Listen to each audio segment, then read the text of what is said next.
So, good morning, everyone. My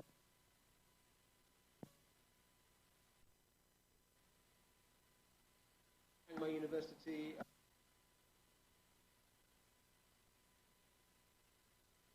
on Myanmar's peace process and priority issues. My name is Ashley South. I'm a research fellow here at Chiang Mai University, and I'm also a member of the advisory committee of the Search for Common Ground Myanmar project. So I'd like to welcome you all. I'll be the Master of Ceremonies today. A couple of quick technical matters at the beginning. First thing is to let you know that this session will be recorded and we will be uploading to, I think, to YouTube at a later date. So just be aware that all input and comments are being recorded. And mostly we'll be talking in English, but there is a translation function available. If you look at the Zoom screen on the bottom, you can see the interpretation icon. If you click on the interpretation icon, there is the option of Chinese, but that's actually Myanmar Saga. So simultaneous translation is provided in Burmese, but you need to click on the button which says Chinese. So, thanks again, and I would like to, it's my honor, in fact, and privilege to hand over to Ajahn Chayan, the Director of the Regional Center for Social Sciences and Sustainable Development, Faculty of Social Sciences here at Chiang Mai University, to provide some opening comments.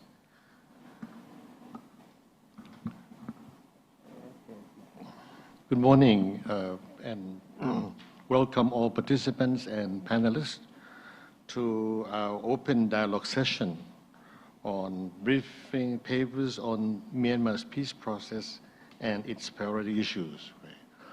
I'm very pleased that the Regional Center for Social Science and Sustainable Development, Faculty of Social Science, Chiang Mai University, is a co-host, working together with Search for Common Ground to organize this dialogue session. In fact, last week we had already organized one dialogue session, but it was a closed one. But this one, today, this morning, we do an open session so that many people can join us, both on site and online. This morning, the dialogue session will consist of presentation and discussions on the following 6 issues. These 6 issues are coming from the research done by Search for Common Ground. They are first, people's knowledge on the Myanmar peace process. The second one is on media and Myanmar peace process. The third one is a very important issue, women and youth engagement in the Myanmar peace process. Fourth one on livelihood and land issue. And the fifth one, sexual and gender-based violence. And the last one is on drug and drug use. I hope that this morning, all of you, both the panelists and participants who join us online, would have a good chance to discuss these 6 issues and moderate by Ashley South. I wish you all have a fruitful dialogue this morning. And the discussion from this dialogue session, the ideas from the participant, of course, will be recorded in our report. And then Search for Common Ground will submit this report to party concerns.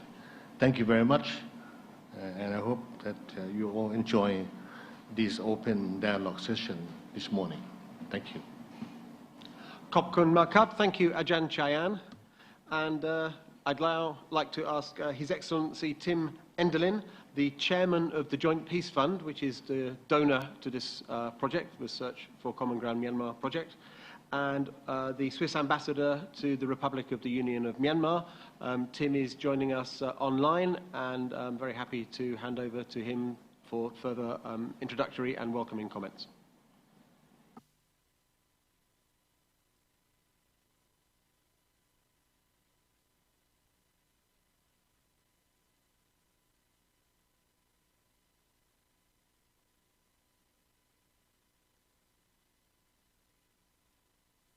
Gentlemen. Ashley, you can hear me, right?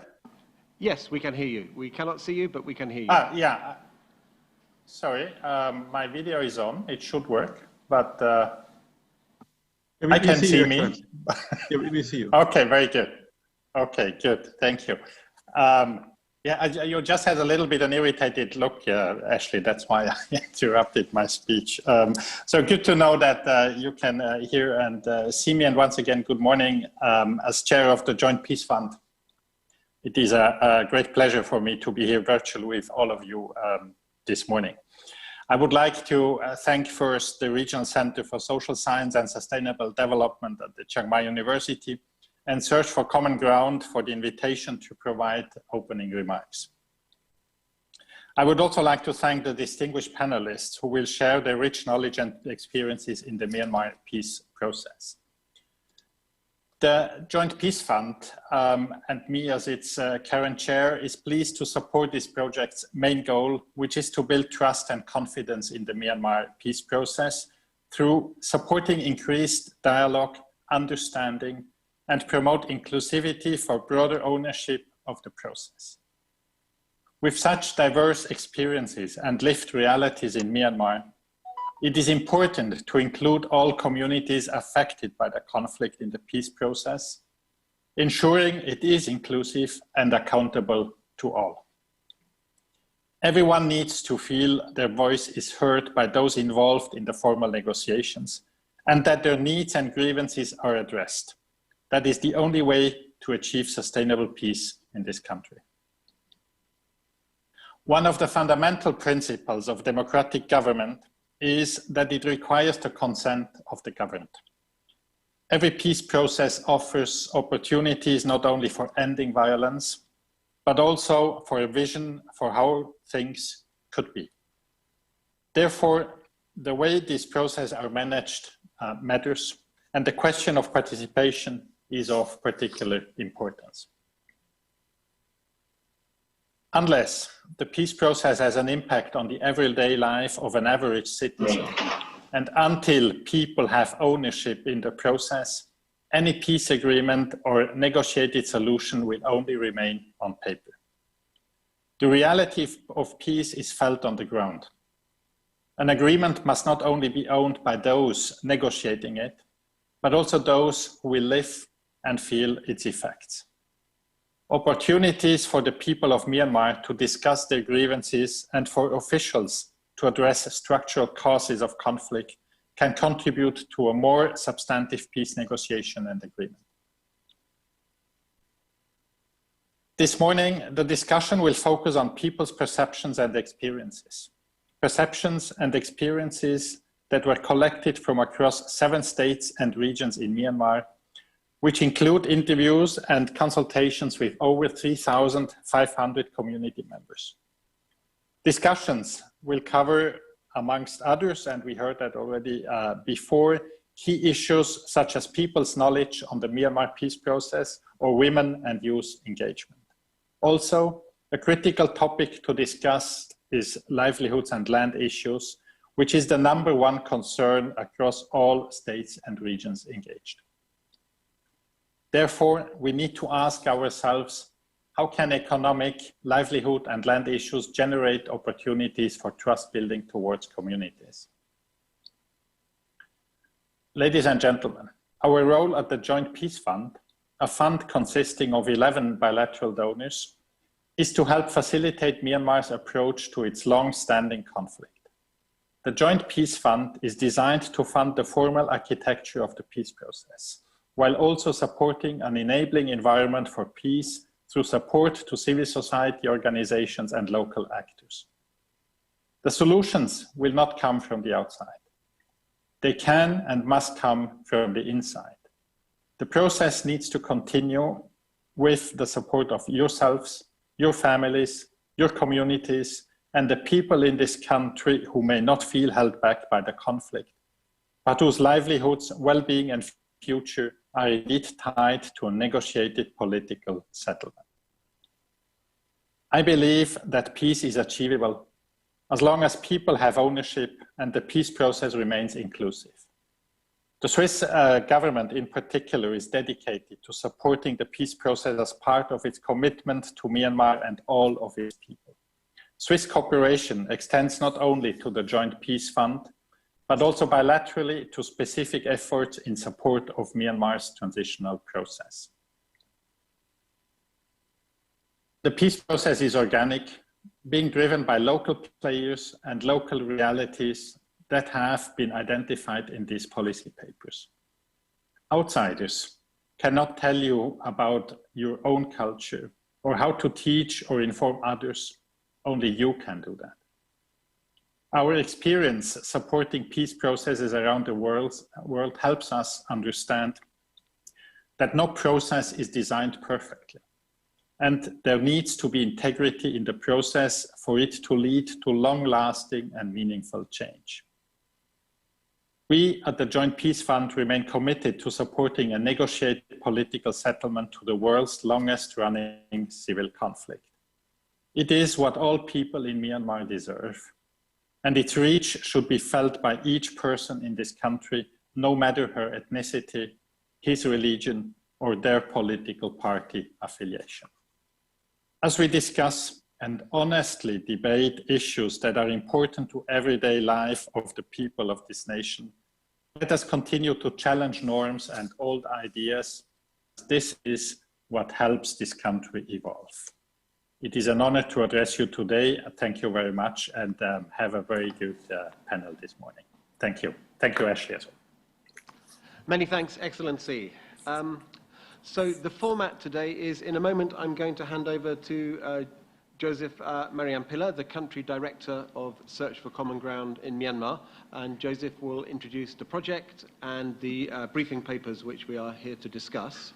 Then it will be back to me as the moderator of a panel. We have 5 people here to discuss the briefing papers, and following brief input from the 5 panelists, we will open up the discussion to questions from the, I would guess, about 50 or so people here in Chiang Mai, and 80 plus who are joining us by Zoom. So first presentation of the briefing papers, then the panelists will provide their input, and then we will open it up for Q&A. So with that, I would like to hand over to Joseph to talk us through the Search for Common Ground briefing paper. Thank you, Ashley. Really appreciate it, and good morning, everybody. My name is Joseph Mariampila. I'm the Country Director of Search for Common Ground. Again, I would like to appreciate your time participating in this dialogue session. First of all, begin thanking Chiang Mai University, particularly the RSCD Center for providing this forum and collaborating with us in this dialogue session. This is a series of dialogue session that Search for Common Ground is conducting. I also wanted to thank the Joint Peace Fund, and particularly the chair of the fund board, Ambassador Tim, who's graciously agreed to address us this morning, and his speech was very much reflected the importance of having people ownership on the peace process in Myanmar. So I also want to thank my team who have been working on this consultation process for over 6 months.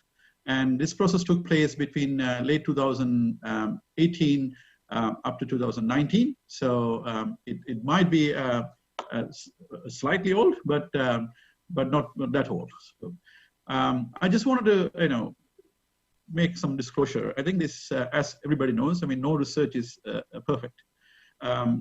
As I mentioned, this is a series of consultation that we have engaged with the community from 7 states and regions. this is not absolutely a set stone findings. These are issues that came out of throughout the consultation. And we hope these issues will stimulate discussion among us, those who are actually following the peace process, either formally participating in the peace process or were engaged in some or another way. I have two of my colleagues who is going to present some of our findings. One is Arina, who is our head of program. Other one is Bosco, who is the project manager. So they will walk us through the 6 areas that we picked up. We thought probably 11 for this discussion. Thank you very much. And I'd like to hand over to Arina and Bosco.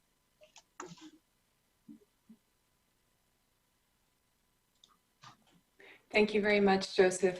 Very good morning to everyone. I will just go ahead and share my screen.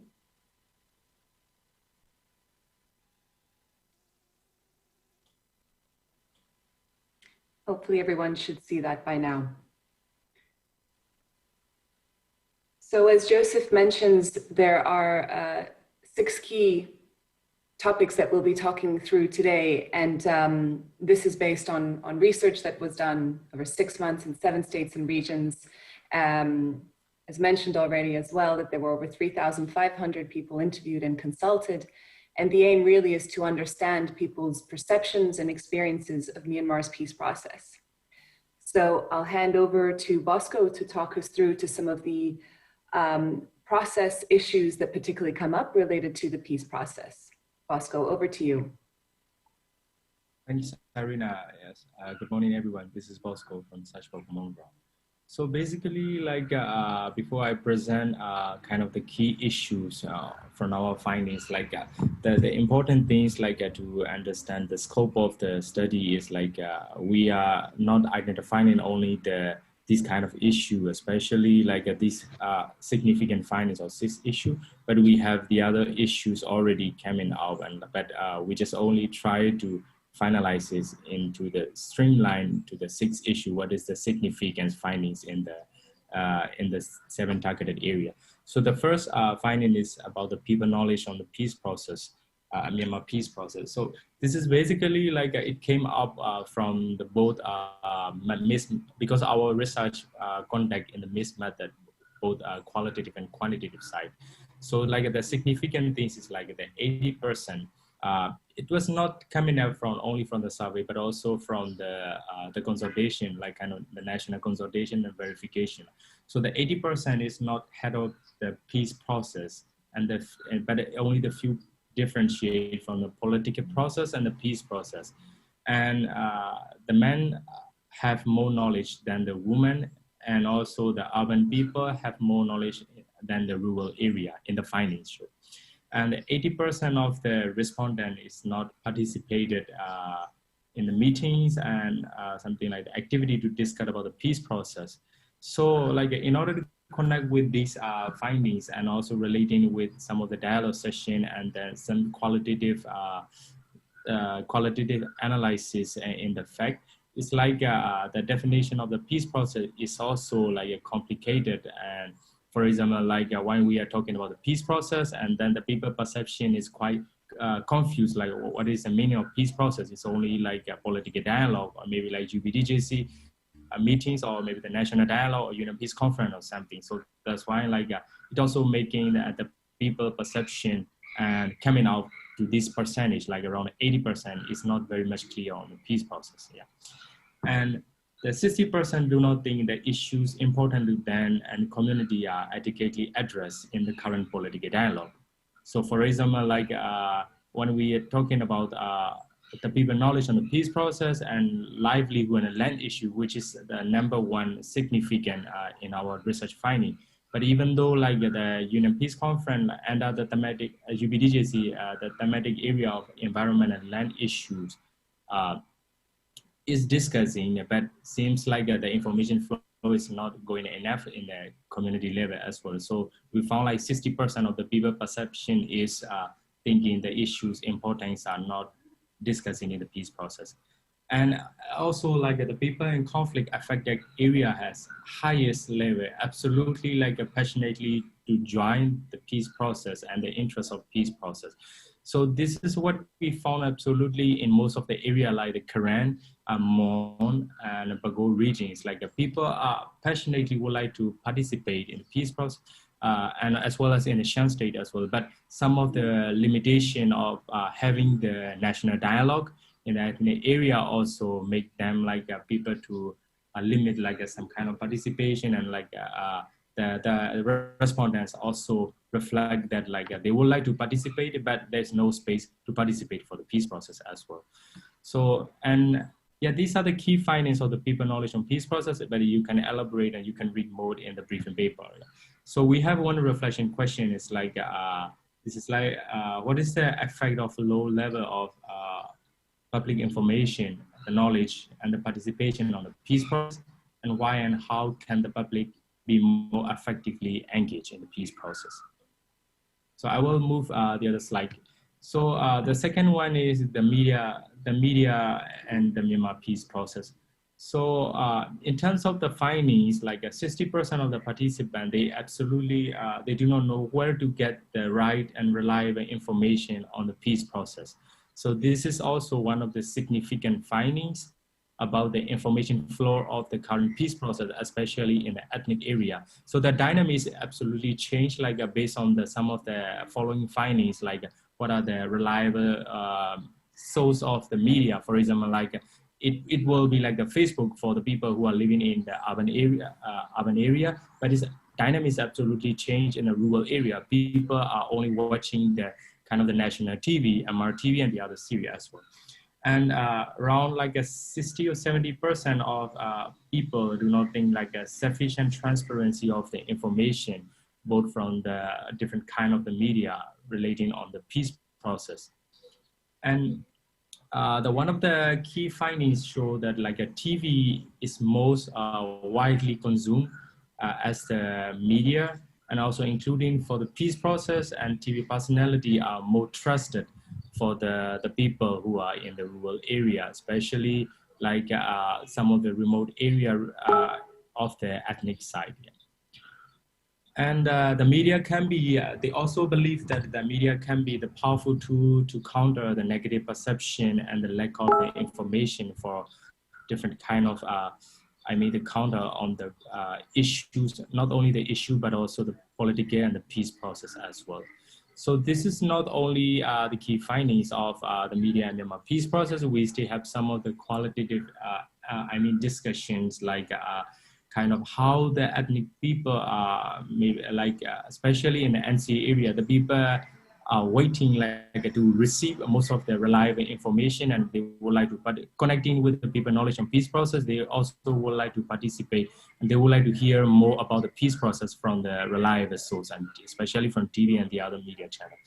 And the reflection is like how can the media is more effectively be leveraged for the information sharing around the peace process. And after that, like I would like to move to the next slides. This is kind of the quite important topic for the peace process as well as for the country as well. This is the women and youth engagement in the peace process. So these findings are like quite similar with the people knowledge and peace process. It seems like it's not only about the issue, but also reflecting on the whole process of the, peace building, not only on the peace process. So the first findings is like the respondent would like to see the better representation of the women and youth in the peace and the political process.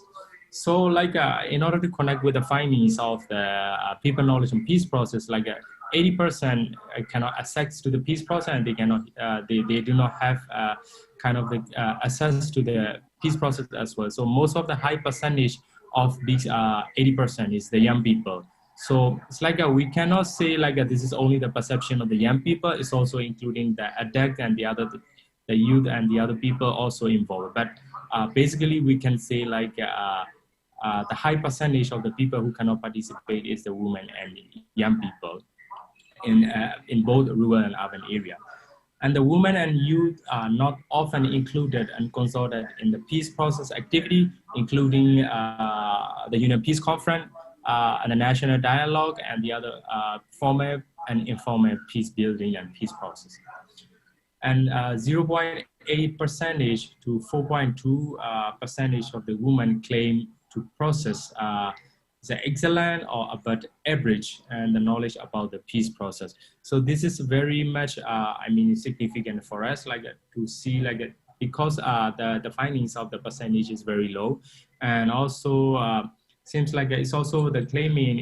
It seems like the methodology of the claiming is like it's not about the misleading question, but it's like people start claiming it's like this is good or not, and which only the few people select the excellent and about the average about knowledge about the peace process as well. And they are also like connecting with the findings from the people knowledge on peace process. The urban people have more, I mean, information and more accessibility of the peace process rather than the rural area from the youth and women side. So the reflection question on the women and youth engagement peace process is like how can the peace process more effectively, meaningfully engage, consult, and conclude the perspective and input from the women and the young people. So these are the first three issues to present from my side. Now, like I would like to invite Irina to present the other three issues of the findings. Yeah, thanks. Thank you very much, Bosco. So the issues that Bosco particularly raises, we can say that they're related to process issues. And so the three issues that I will particularly discuss relate to substantive issues and topics that relate and that were particularly raised by the respondents and people that we engage for this research as important to them. So the first is sexual and gender-based violence.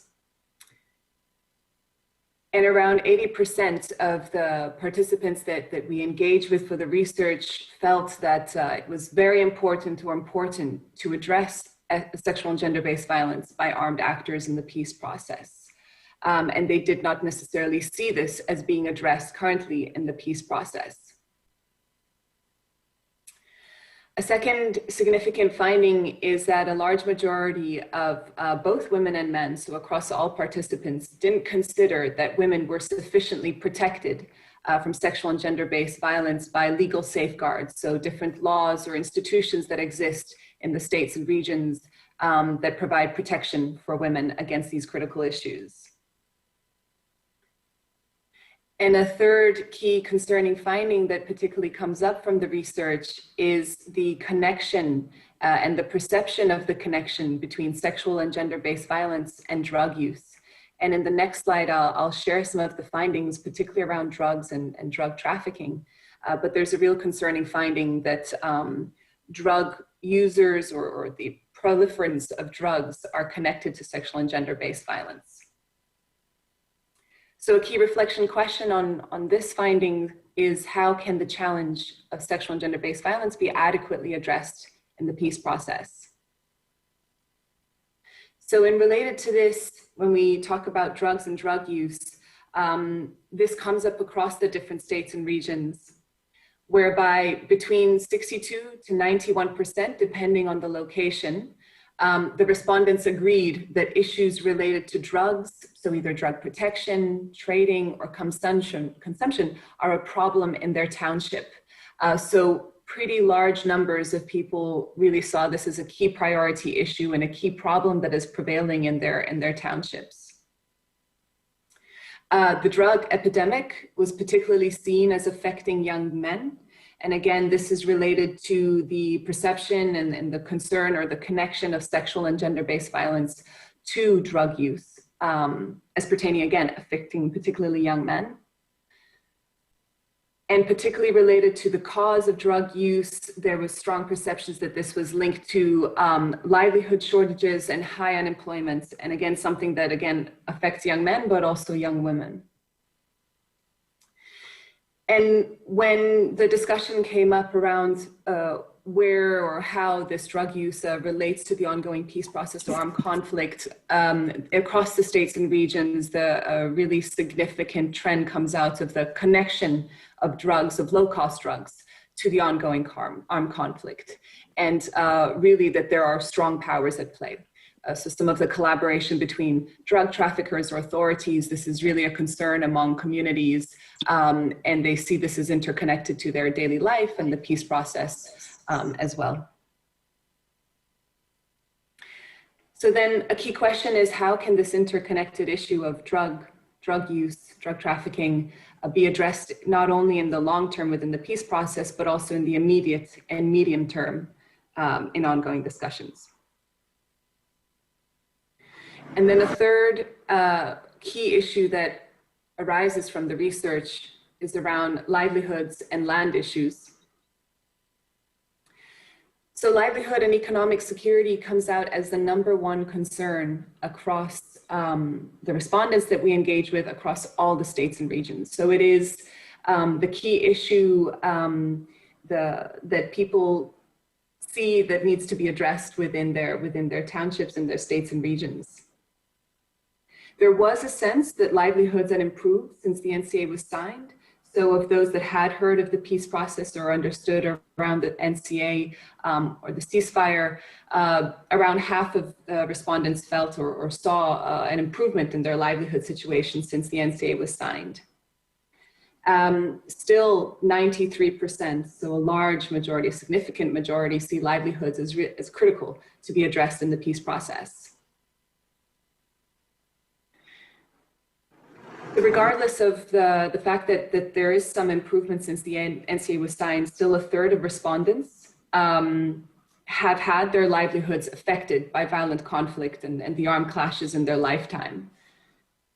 And there is still a significant fear by over half of the respondents that conflict or armed clashes will reemerge in the coming years and affect their livelihoods. So while there is seen to be some level of improvement for certain states and regions or for some of the respondents, as their livelihoods have been affected in the past, there's a real fear that conflict and violence will reemerge, and this will remain a #1 concern.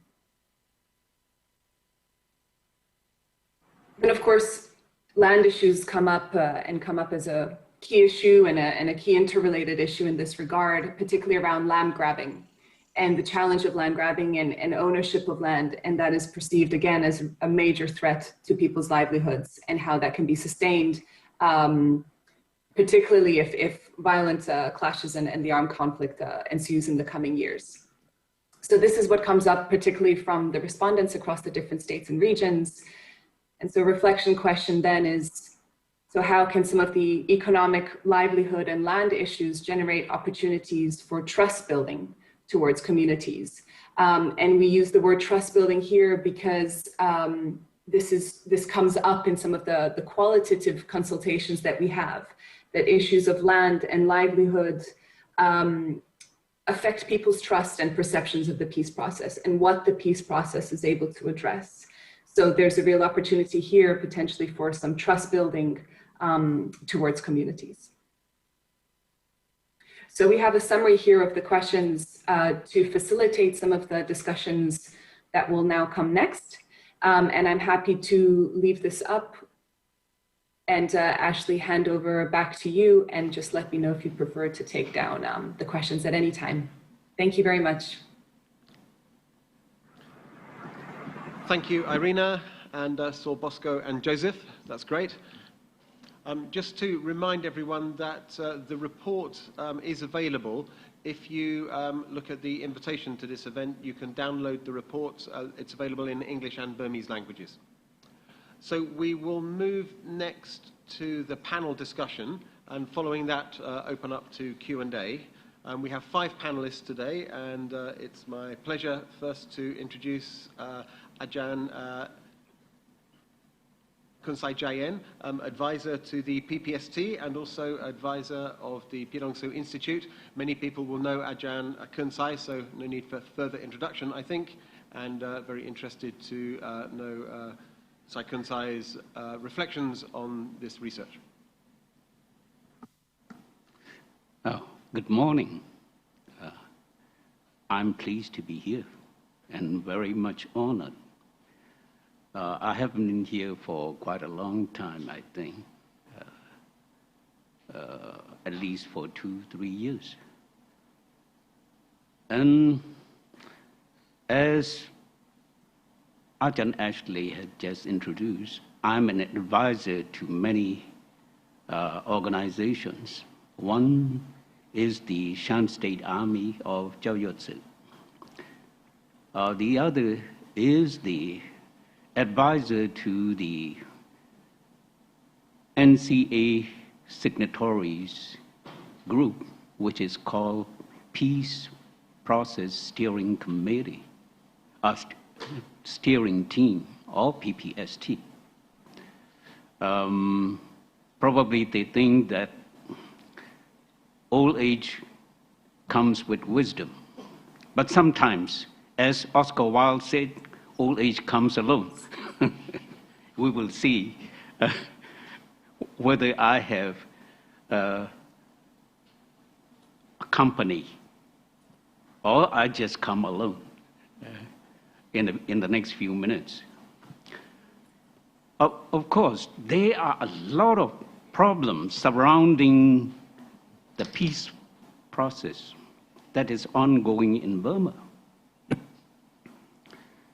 But Search for Common Ground has chosen only 6 of the issues, both to research and then to brief us.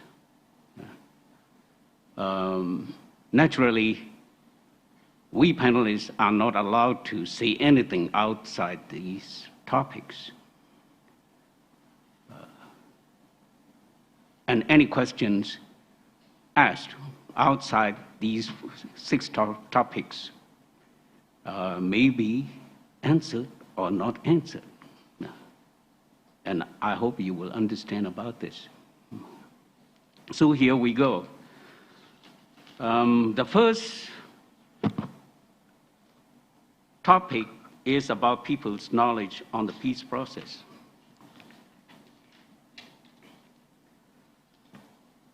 It is true that the people know very little about the peace process, especially after 2017, when the government and the military banned the signatories from holding public consultations and the sub-national dialogues.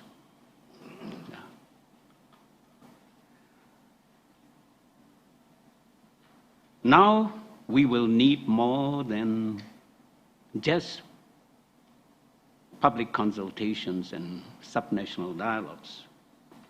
We will probably need, most likely need, a public relations center.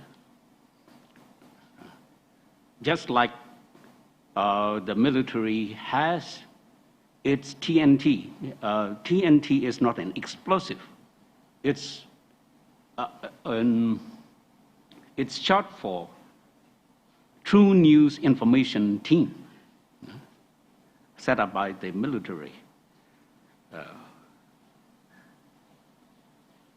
which is also related to the next topic, media. Nowadays, you will find media reporting what the Tatmadaw says, what the government says, without referring to the agreements, the many agreements that we had made. It is, of course, not entirely their fault. The signatories must also share the blame here, because during the past 5 years, what they have been doing most is just negotiating and answer questions asked by the media, that's all. They don't have their own public relations team. So when the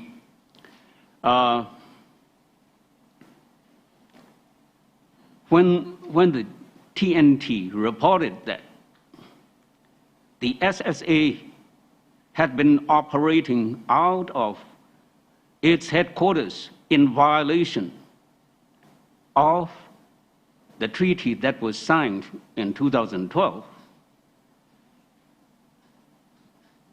the media would report it that way,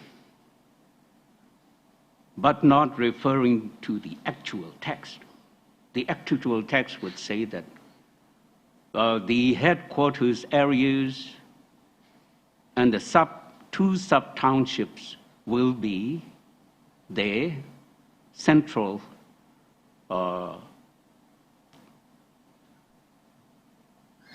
areas, central office for the SSA's administration.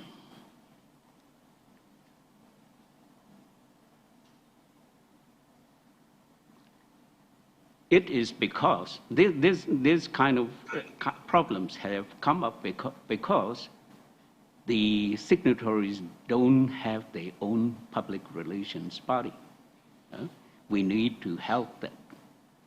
And we will be able to do that, I think, because from September to April, there will be an 8-month hiatus.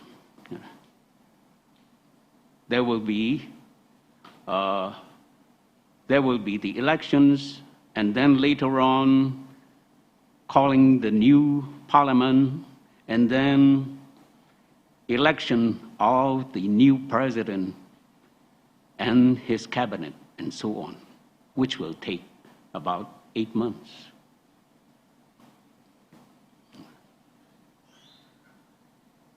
And the other heading is about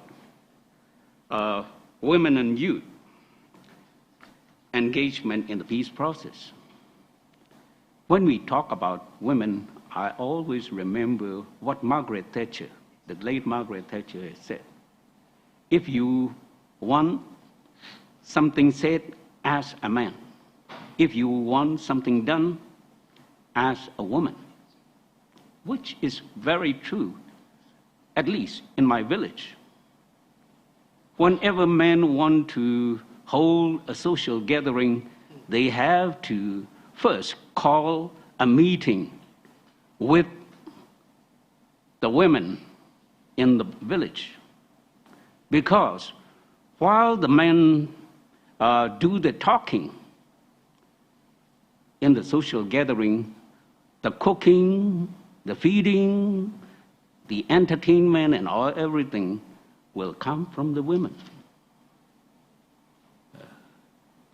If women are needed and their consent is necessary for a village, what about for the whole country? What about for the peace process? That was what I thought.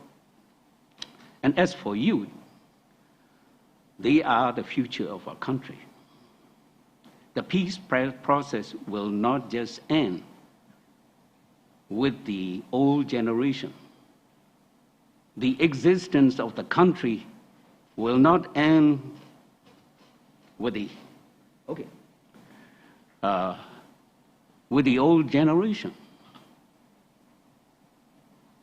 The new generation must carry on the good job. So their participation is not only for image sake. It is a life and death necessity. I will stop here for a while, and if we have time, I will discuss the other topics. Thank you. Thank you so much, Sai Kun Sai. I would next like to invite Thramu Meu Mudro to speak. Thramu Meu is a Karen, born and raised in Burma, and a graduate of the San Francisco State University.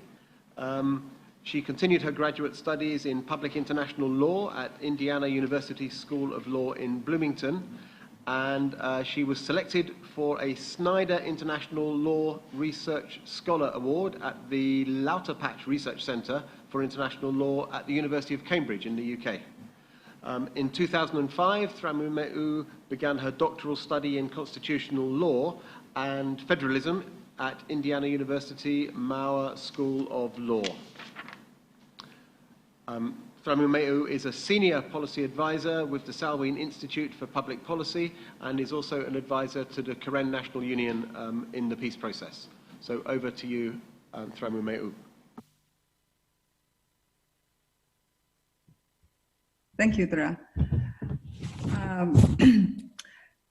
First of all, by the peace process, if we only mean to look at the one that is formally blessed by the ruling government, then I must say there are three major problems of the process. One, it's being anti-democracy from the start. And two, it's being an exclusive at every level from the start as well. And three, it's not founded on the principles of values, but purely on competing interests from the start too. So that's the problem of the peace process, if we are talking about the formal peace process. And after 5 years, if the patterns are of any evidence, and if we are honest also to ourselves, we will have to admit that we are losing it. We refuse to treat the cause while the willingness ends looking at the effects. To me, I think peace process is one of the ugliest things to look at. But having said that, it's also something that we have to look at carefully and personally up close. I witnessed the process started in 2012 with the bilateral negotiations between KNU and the then government, the Thein Sein government. And as far as I understood the process, the public was never, public meaning the people, the ordinary people, was never in the center of the equation. KNU entered the talks in 2012 to secure bilateral agreement with the government of that time. It was the same time the government was willing to waging military offensives against the KIO. The possibility of achieving any degree of sustainable peace was questioned, and KNU cited the international law, the principle of international law, progressive realization. Now, 8 years after the bilateral agreement, KNU finds itself searching for a potentially new, definitely different approach, starting with a call for a common set of values and principles to work for all key stakeholders to work on. So my point is, we need to stop beating around the bush. The importance of women's and youth participation is undeniable, and I do not believe that anybody denies it. But how seriously do we take that? If we are talking about women's participation, youth participation in the formal process, then the formal process, as if the only process we recognize, then yes, we don't see that. But women and youth are vibrantly participating in the process that we don't recognize, the informal process. So the reason it turns out to, in my opinion, the reasons that we turn out to have two processes is because the one that we formally recognize have those three problems that I stated: anti-democracy, it's exclusive at every level, and it's not founded on the principles of values that we are willing to die for, or we can work with and we can look forward to. So I think we need, like I said, we need to stop beating around the bush and look really into what we say is important: the participation of women and participation of the engagement of youth and students, etc. These are not merely a population that needs to participate because they are important contributors. This is also a challenge to the democratic principles we as a country tries to move forward, claiming to establish a federal democracy. If we do not call for any kind of peace process, a kind of peace process that honors democratic principles, how can we fault the omission of 51% of its population, women? And if we do not call for inclusivity and accessibility of the peace process that claims to pave its way for emergence of federal democracy, our quest for the inclusion of women and youth would not make much sense. because the very essence of federal democracy, a federal union that particularly the non-Burma populations are working on, it is because we have the diverse population, we have diverse cultural inheritances, and we would like to coexist peacefully. And if we do not design a process that is inclusive, that is accessible by all population, by the whole population, I think the omission of one or two groups, pointing out that the omission of one or two groups probably will not carry much weight. If we do not also think that building peace process purely on interest is problematic, I think, for example, if we look at the formal peace process, one of the activities, which is the Union Peace Conference, every time you talk about, at the negotiation, you talk about principles, you talk about values, common values, you get stuck. Because that's the process is built on, not principles, not values, but on interests. And our interests are, as we probably know, it's changed, and it's hard to be common. And it also it becomes a challenge for us to actually work together. So it makes it even more, it causes a greater even challenge for peace building and other efforts that we think we think that it would come after the process, the peace process. So both women and youth in Myanmar are taking their role informally, and the research also found that. Formal peace process does not open door for them properly, but nonetheless, youth and women are participating through civil society organizations in many various ways. Most of the youth are participating through showing their political stand, demonstration, protests, and other media platforms. They call for the end to war, military violence, etc. And I think we have to look at, I think as either researchers or people who are key stakeholders at the moment in the recognized process, we need to look at how our claims for democratic principles, federal principles, and the way we conduct our business. As the ambassador previously said, that how peace process is being managed. I think if they are, as long as they are contradictory, I think we continue to beat around the bush and not necessarily addressing the core issue.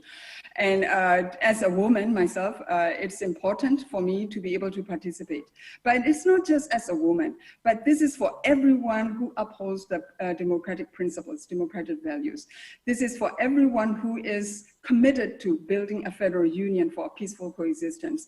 I think participation, inclusivity, accessibility, these are all important.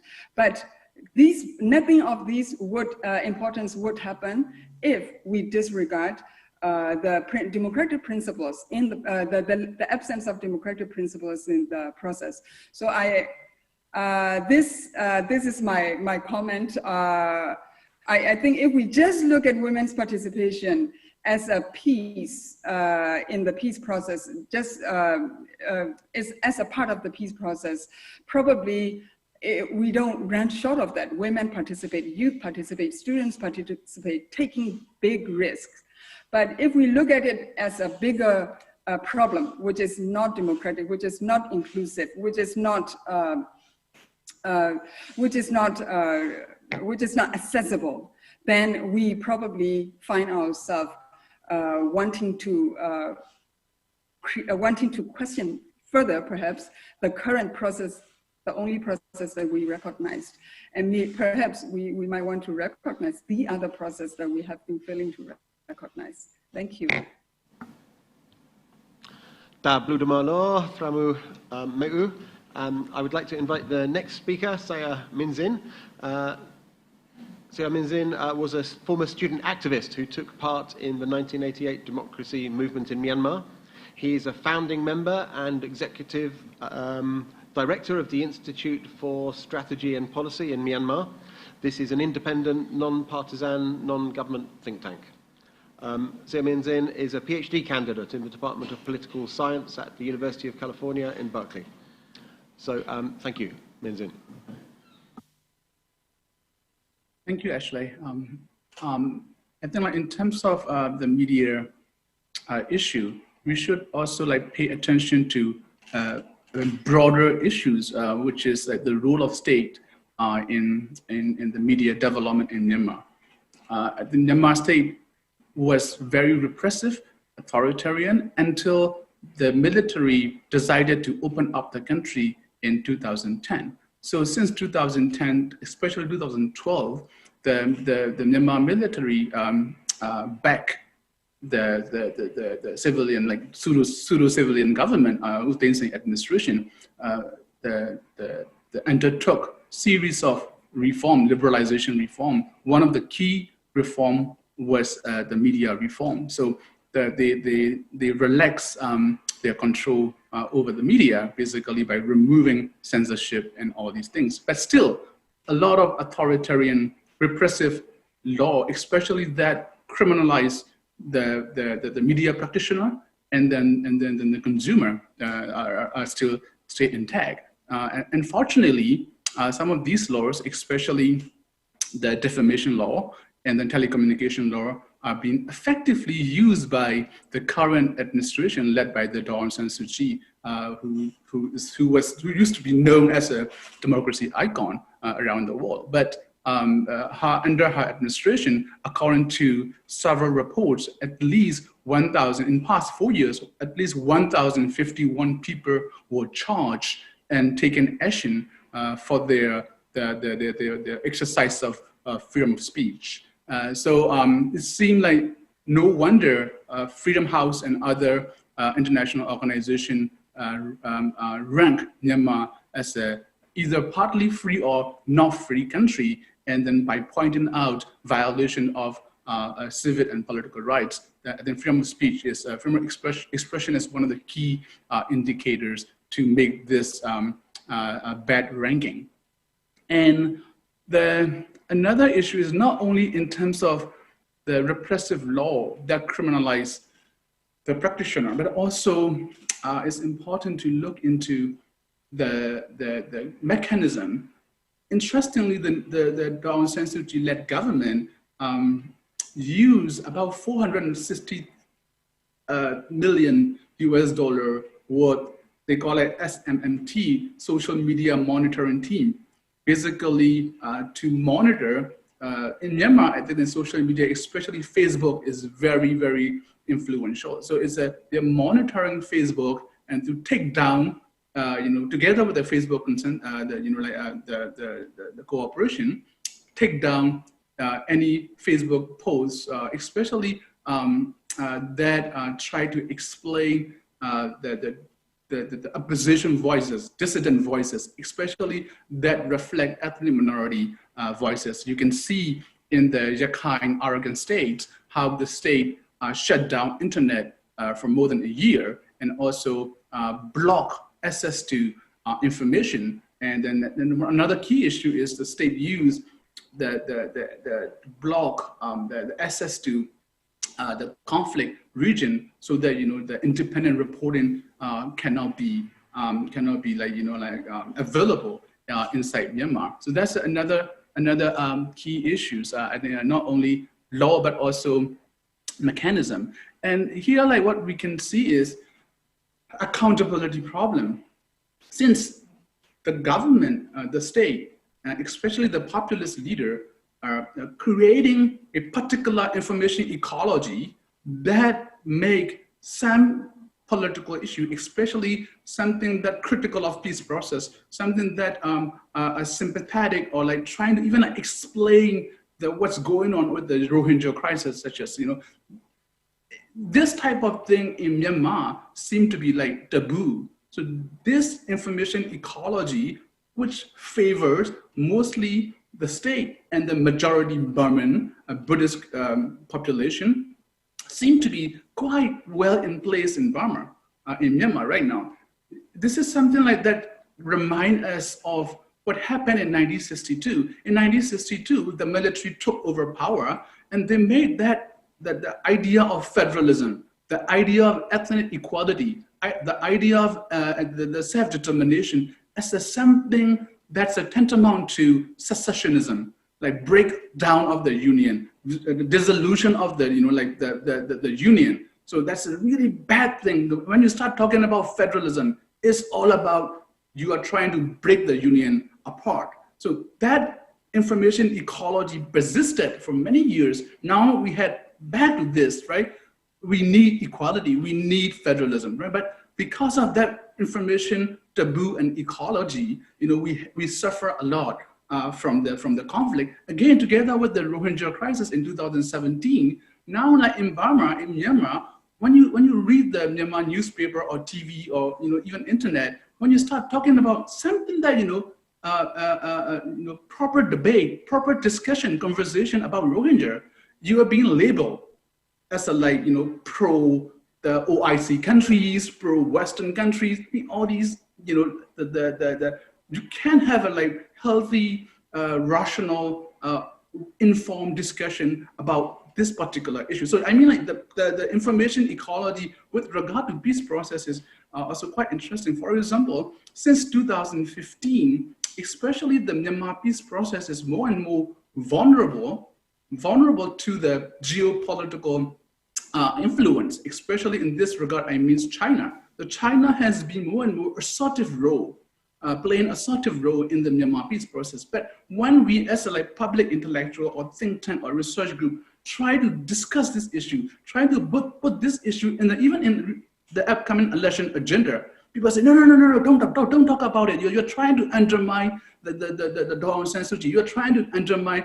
the people government. So now you're seeing a new information ecology, not only about federalism and also Rohingya, now with even China and China's role in our politics, in our peace process, in our economy. So I think that's another important issue that we need to pay attention to when we talk about the accountability, because otherwise it's a state-driven media, the state-driven, populist leader-driven, the information ecology is all about cheerleading.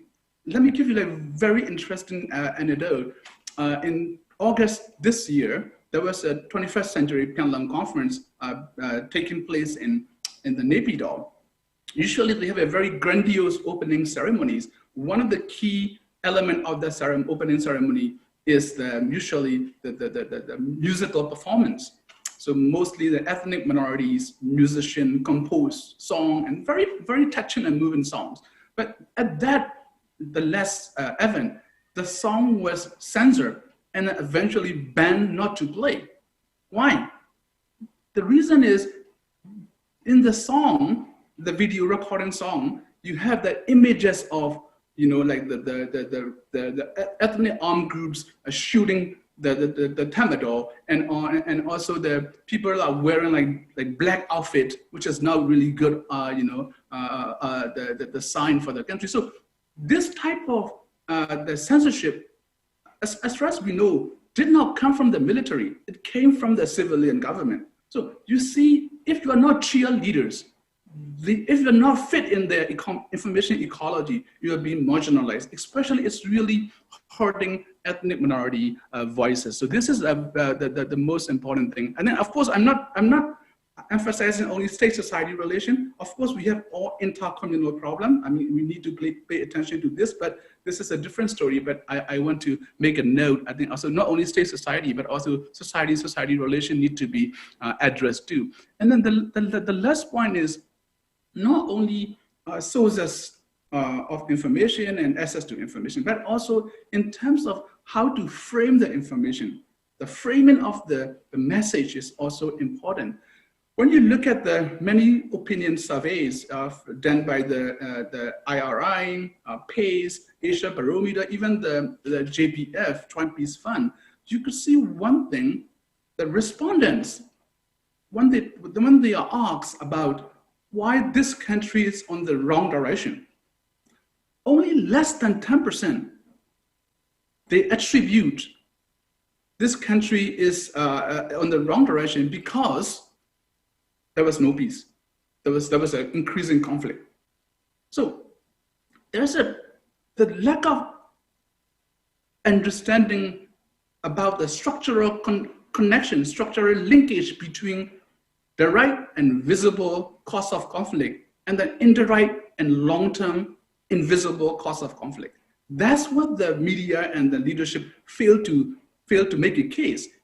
Of course, life loss, how many people got killed, refugees, IDP, military budget, all these things are important but direct visible costs. But there are other causes such as the infrastructure, trade, FDI, and then the human capital costs such as education, health, and then you name it, like environmental costs because of these war economies and war, civil war ravaging in this country. So unless you can make a good connection between the direct cost of conflict and indirect and long-term intergenerational cost of conflict, I don't think people will understand how important the peace process is, how important the lack of conflict in this country is. So it's so important to make sure as a media practitioner and also think tank as well as the leadership to make a good case. There is in this intractable conflict, we have to see the opportunity costs of conflict broadly. And that's especially important for the people living in the cities, urban areas, because the people living in the ethnic area, they suffer this day by day, right? So the last point I would make is that not only this important of structural connection between the cost of conflict in broader sense, but also in Myanmar, the people tend to treat everything in a very silo and compartmentalized way, right? So when you talk about peace process, which is being divorced from the democratization, which is being divorced from the Rohingya crisis, which is being separated from even COVID-19. So there's the only connection I can make about between COVID-19 and peace process, which is when you go to the peace conference, you have to wear the mask. Other than that, there is no intellectual effort to make connection. This is an interconnected issues, interrelated issue. You cannot treat everything in a silo. And then in this case, the problem is, as Meu just said, because you will have a result of non-inclusive outcome, and then at the end, that will create more problem because it will fuel resentment and grievances. So I think in all, we need to see the compatible or the interrelated nature of conflict and a compatible possibility of all these different goals, especially when you really want to construct a new Myanmar story. This is the country, we need a new imagination, a new story, that can bring people together. But we really need honest assessments, and at the same time, I think I think the broader inclusive imagination. Thank you.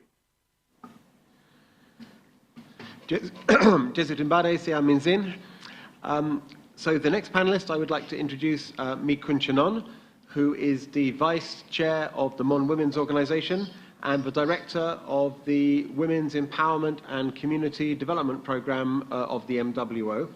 She's also a founder of the Mon Women's Network. Mi Kunchanon has 15 years experience as a development practitioner and activist. She holds an MA in Development Studies from Kimmage Development Study Centre in Ireland. And Mi Kunchanon is currently serving as a management team member and chair of the Alliance for Gender Inclusion in the Peace Process. She was awarded the N Peace Award in 2014 for her contribution to peace building in Myanmar. So over to you, Mi Kunchanon. Thank you. First, I would like to say thank you so much for the invitation and to share some of the critique and the experience that we have been working for the women in the ground. First, I would like to reflect on a little bit on the peace process as the different contexts. What I would like to say, the different contexts and different experience will give the people different understanding on the peace process. So that is the one point. And then also when we talk about the women and youth participation, of course, we know that there are many more women that are skillful and knowledgeable, and then they can take part in the peace process. So what we want to do now, what we mostly talking about the women participation is the meaningful participation, women in the decision making and also in the peace process. I know that many of from today's discussion were experience of the Myanmar peace process, and they have lots of numbers and critic and the information about the participation of the women. And of course, the youth will be some long way to go because in the mostly, like I just got one news today about the elite politics, I mean like youth and the younger generation cannot be take part in the process, because if you look at to the election today, you can see lots of people with the older age are sitting for the election. And also it's come to the media that is also positive and negative. Lots of hate speech and misinformation came from the media. And so we should know that the people also should aware of the how important of the media usage, and then how they can really use the information that what they can share, what is not to share. And also for me, I would like to more focus on the sexual and gender-based violence. So in the research finding, you can really see that only like 80%, I mean like that is quite lots, but I feel grateful that the gender-based violence is one of the key issues that touch. And also if it is linked to the peace process, so I would like all of you to look at again to the Union Accord, the number 2, Union Accord 2. In there, especially in the gender equality in the political section, they talk lots about the gender equality. And in there, at the number point 3, they talk about the implementation, the development of the policy, and how to protect from women from the gender-based violence. So that is one of the part. Then also they also discuss about the gender equality in the future federal state constitution. So I think we have to push. There is the problem that we have seen was all the Union Accord, whatever we agree, that is the implementation is still need to do. The implementation process is also needed, and also to follow up with the implementation, the budget, I think. So the budget is also important sources that to implement the activity. And also like what surprised me from the finding was that the perception. So there's the research clearly stated that is the perception of the community, how they understand on the GBV. And so that is also linked with the drug issues. So for us, as we are working on the women protection and the gender-based violence awareness to the community, so for me, I don't want to accept that the perception on the drug, because of the drug, is related to the gender-based violence. But actually, the power, if we go deeply on the gender equality and the gender issues, we can see about how power play in the society. So those kind of things really hidden on those, the perpetrator, then they thought that they have power and they can do whatever they want. And also, it's like if it is related to the gender-based violence, there's many different kinds of gender-based violence, physically, mentally, the economically, like culturally, so those different kind of gender-based violence also need to be touched and need to be aware of the every people, especially to the male counterpart. But of course, in these days, the gender-based violence not only happen to the women, that's also happened to men, but the speaking in the public is still need. So we need to build kind of confidence for people to speak out for that. And also another thing is that that's obviously true that the legal safeguard to assess for those legal safeguards, but mostly they finish to manage for those gender-based violence in the community level. So that is not really a good exercise that we have to be follow up. And if we look at to the soon start from November 25th until the December 10, we will start for the 16 days activism. That really we will advocating to the different community on to stop gender-based violence to the women and also to the different sex. So globally, they said that 1/3 of the total population of the women was experienced in gender-based violence, especially from their intimate partner and their family and their relatives. I mean, like from their close family members and their neighbors. And even nowadays, we have lots of cases on their real father rape case. So that is really start for us that who are working on those things. But there are many people, the response that they be aware of the gender-based violence, that is good, but they still need to work more. And I think in the future and after this election, if more women will take part in the parliament, then the protection, women protection will come on board. I'm sure that will become. And in Myanmar, of course, the government, they didn't neglect that. However, they are working on that. That is not still, we need to work more on that. Especially, they already developed the Powwow law that they said that there's protection on gender-based violence, especially, but it still need to improve much more.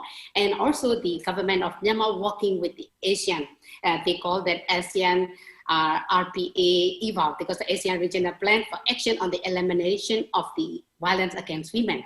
So that is the thing. And also in Myanmar itself, developed the National Strategic Plan for Advancement for Women.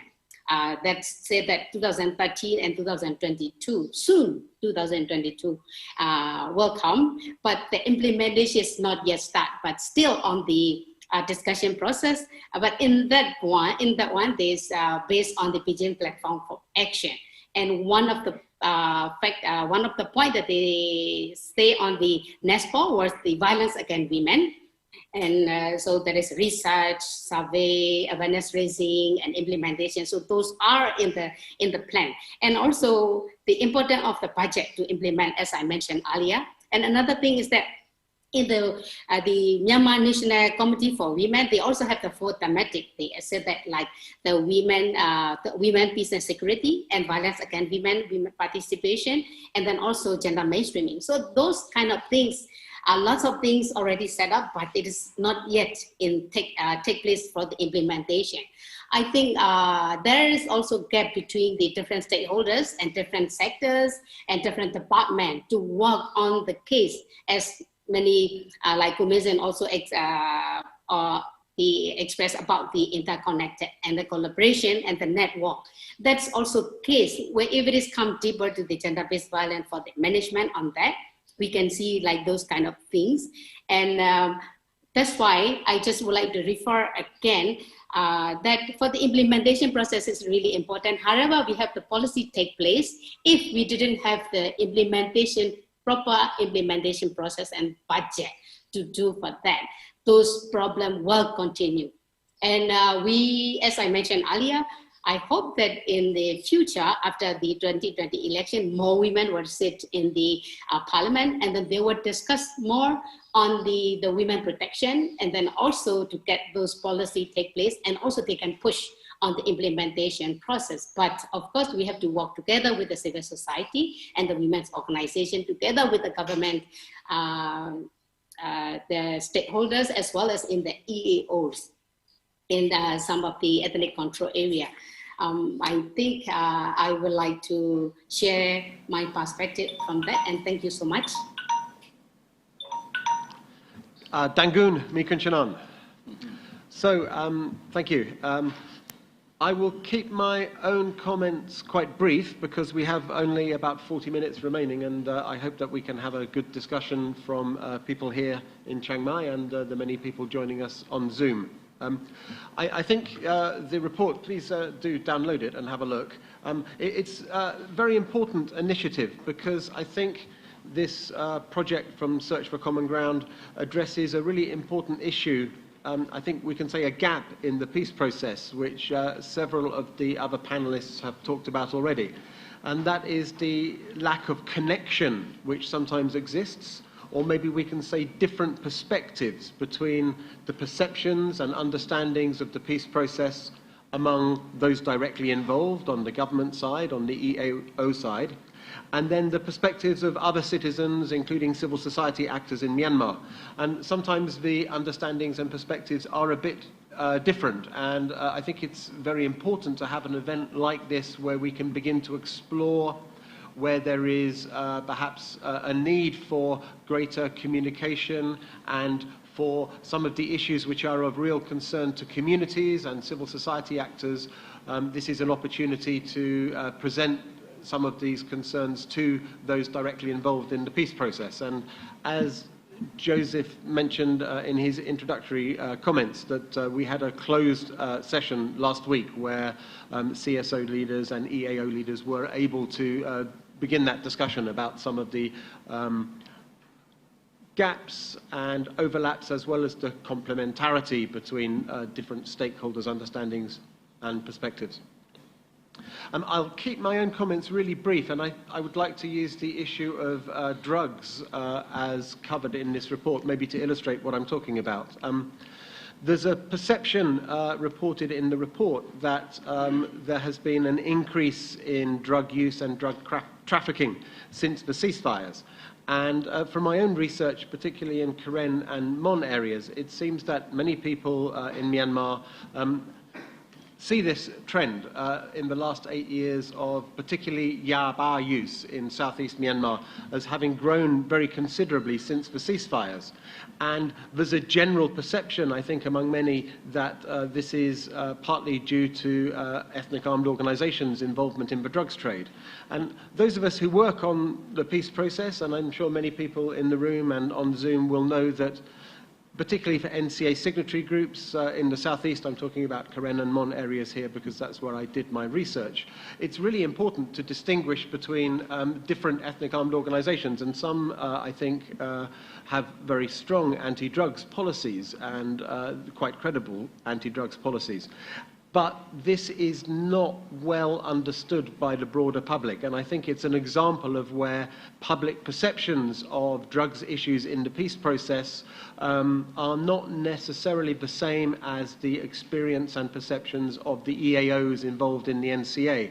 And there's a real reputational risk to EAOs in Myanmar of being associated with the booming drugs business. And it's one example of where public perceptions of the peace process are maybe a bit out of sync with the understandings of those actually involved in the peace process. I think the one other comment I'd like to make is it comes up in the report, and the language around drugs in the nationwide ceasefire agreement talks about EAO signatory groups and government working to eradicate drugs. And my understanding is there is nowhere in the world where this has actually worked. So I think it's not a very realistic expectation. And I think it's probably an example of somewhere a policy area where a more evidence-based approach, looking at other countries around the world, but also looking at the actual experience of communities and others in Myanmar, might lead to a more realistic set of policies, perhaps not around eradication, but more about treating demand and supply side issues, trying to reduce drug supply, harm reduction, working with drugs users. I'm raising that as one example of the importance of understanding public perceptions of the issues in the peace process. I'm going to stop now and ask first for people here in Chiang Mai for comments or reflections. Questions, of course, are good as well, but as much as possible, we'd like to have a discussion. So please let us know your own views, your own reflections. For those joining us online, please feel free to use the text box, and I'll try to, after taking a couple of questions from the room here, to move to our people who have joined us online. So, thank you, and I'm now looking to see if there are any questions from I think about 50 people here at Chiang Mai University.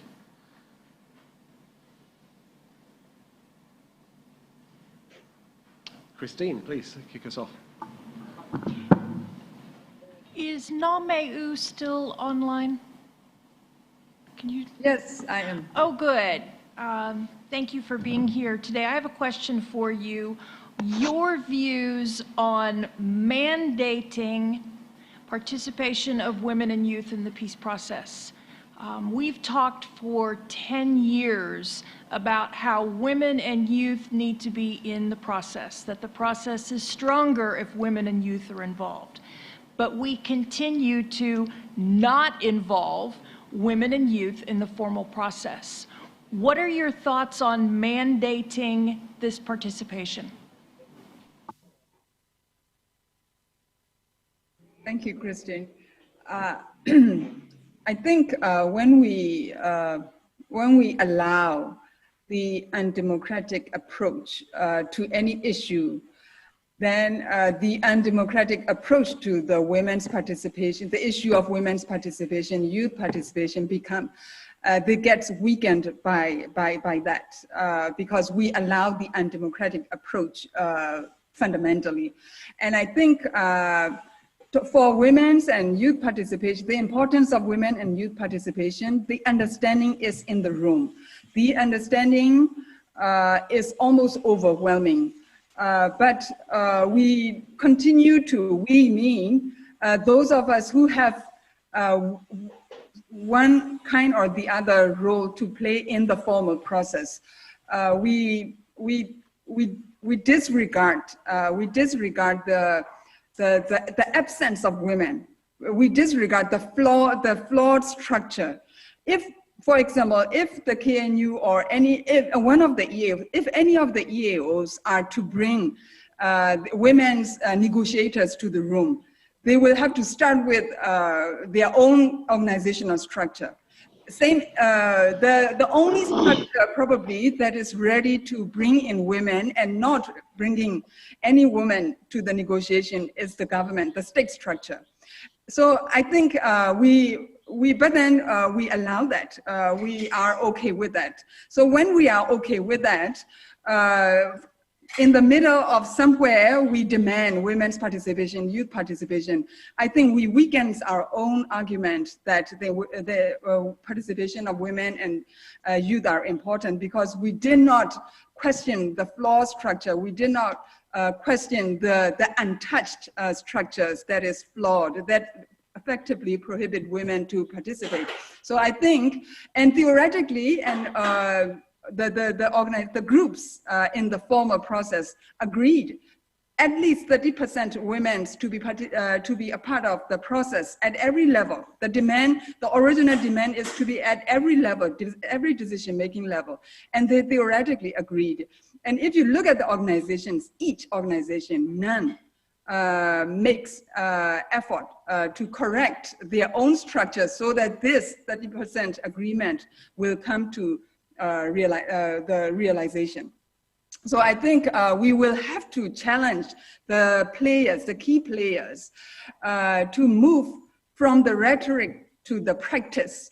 And if we are not willing to challenge the key players, I think we turn around and look at the other process where women and youth are already vibrantly participating, leading, and working toward peace. Thank you, Thramu Meu. Anyone else in the room who'd like to ask a question or contribute to the discussion? Yes, please, sir.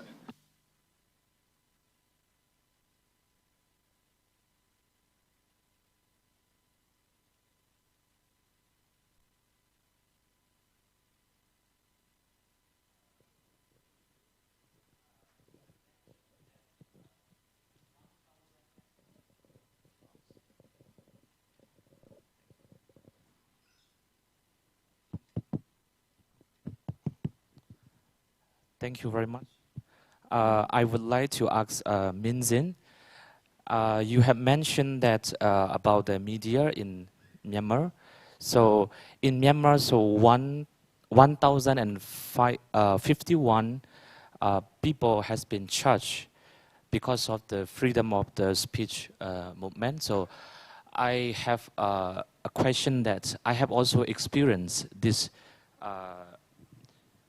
charge because in the ethnic areas, a lot of the civil society and also the civilians has been charged according to these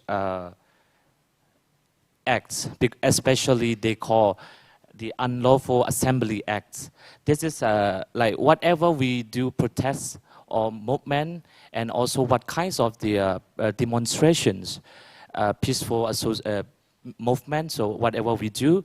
So we, most of the leaders and some the organizer activists, they were arrested according to this act. So my question is that, is there like any the representative of the members of parliament amending this constitution to change this 19 Acts or 17 Acts, this unlawful association acts in the Myanmar, the constitution law. So, and then how this law is still ongoing, and then who are trying to change this acts relating in this peace process. So how the civil society and also how the members of the representatives of the parliaments are trying to change this law. Yeah, this is my question. Thank you. Thank you for a question. Yeah, you're right. Like 1,051. I mean, in terms of cases, about 539. These cases has been increased year by year. So that's incredible. So your question is basically about accountability. You know, who is going to hold accountable? You know, to change these laws, to improve the democratization. You know, the key elements of democratization, which is freedom of expression. Right?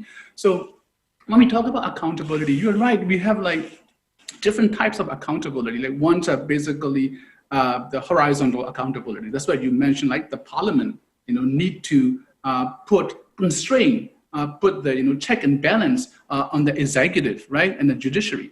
But the problem is that since NLD won landslide in 2015, the parliament of the NLD parliament, union level parliament, as well as most of the SEP national state parliament seem to be very deactivated. They were even like not allowed to attend any events organized by the civil society organization unless there's some condition, right? So ironically, there are more than like hundreds of the parliamentarian, NLD parliamentarian mostly, who used to be the political prisoners. They also suffer. They were given large, lengthy prison sentence by the military junta by using all these, repressive law.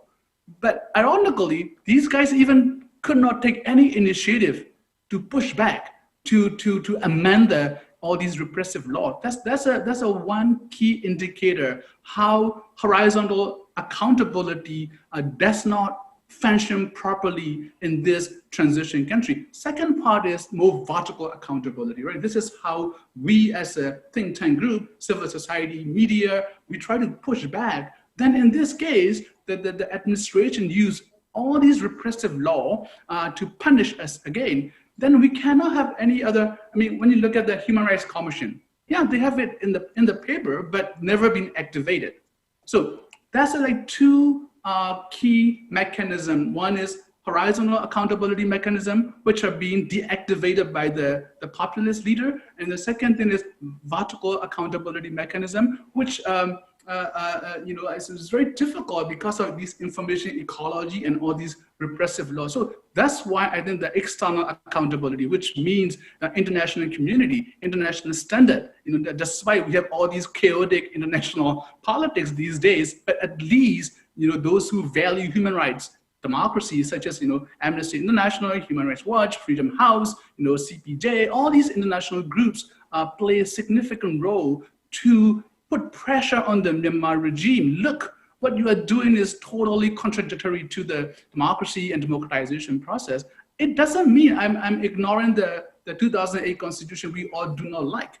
Of course, this is important. But what we are now talking is the administration, the civilian administration can do a lot despite the constitution is in place. So they only need to activate all these like accountable mechanism, and that will help transition process to be like more meaningful and more inclusive and acceptable to the all these the important practitioners, including media practitioners. Thank you, Min Zin. I'd like to now turn to some of those who are joining us online through Zoom. If you're still there, can I ask Mo Jo if you could repeat your question from the text box?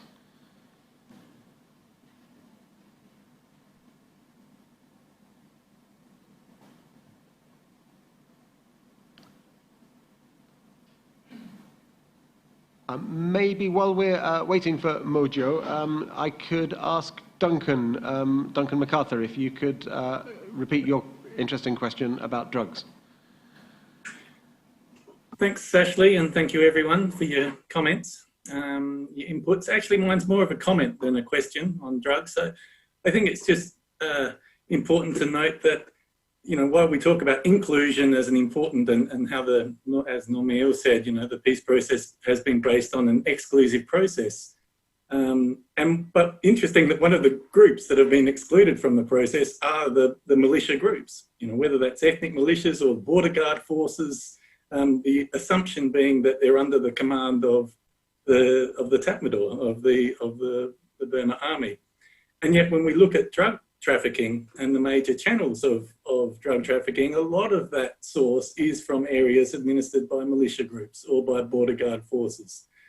And so it's a sort of a paradox and an example of where you want to, generally, you know, we talk about inclusion and we need more women and we need more youth participation, but it's also getting some of these militia groups, some of these warlords at the negotiating table, as part of the formal peace process, and having a change in the mindset that Normiel and Minzin alluded to as well in regards to the elitism and the competing interests, and getting that more to some of the shared values. So I guess the comment is around from moving from an approach which is currently focused on criminalisation and just say no to drugs, and moving that to harm reduction. From punishing poppy farmers to looking more at how do we target the large-scale drug traffickers. From moving from a punitive judicial system to more one which is focused on restorative justice. And I guess the link with the peace process really comes when we start looking at moving from impunity to system of accountability and holding people. I think if I understood Minzin's comments, we were talking about that horizontal accountability in this case, holding everyone to account, including the generals or the leaders of militia groups, the leaders of BGF, who are sort of marginalised and left to go on their own, regardless of what's happening in the formal peace process. And I think that's one of the real big challenges, both for the peace process, but also for addressing drug issues in Myanmar today. So sorry, it's a comment rather than a question, but I'll leave it at that. Thank you. Thank you, Duncan, for the comment and question. In Burma or Myanmar, we don't have war on drugs. We have drugs for war. Not only from the resistance side, but also on the government side, as you have mentioned. Most of the drugs being seized are from the government or Tatmadaw supported border guard forces and people's militia forces and so on. Drugs have become a big problem since the peace process began in 2011. You might say that when we hold public consultations and things, the two most complaints were about land and drugs. With land, you don't need me to tell you that the biggest landowner in the country is the military. It is almost quite the same when it comes to drugs. these border guard forces and people's militia forces have been used to fight against the resistance. So during the past 9 to 10 years, we have an increase in the number of seizures. Before, there were seizures of 100,000 mad pills, and what was, it made news. But these days, 100,000 mad pill will not make news. It is millions of mad pills and tons of mad pills, which will make headlines. Therefore, the answer to this is that if we want to resolve them, we have only two choices: the active participation of the military, or the overthrow of the military. Which one will we use? During the past previous Union peace conferences, we had made 2 agreements on drugs. Let me read you out the translation.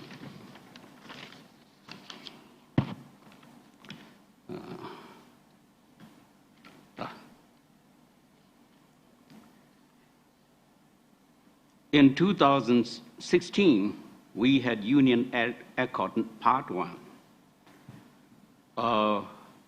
The decision was, the agreement was to consider drug-related matters as national, political, security, and rule of law issues, and to lay down plans and implement them in order to prevent and eliminate them.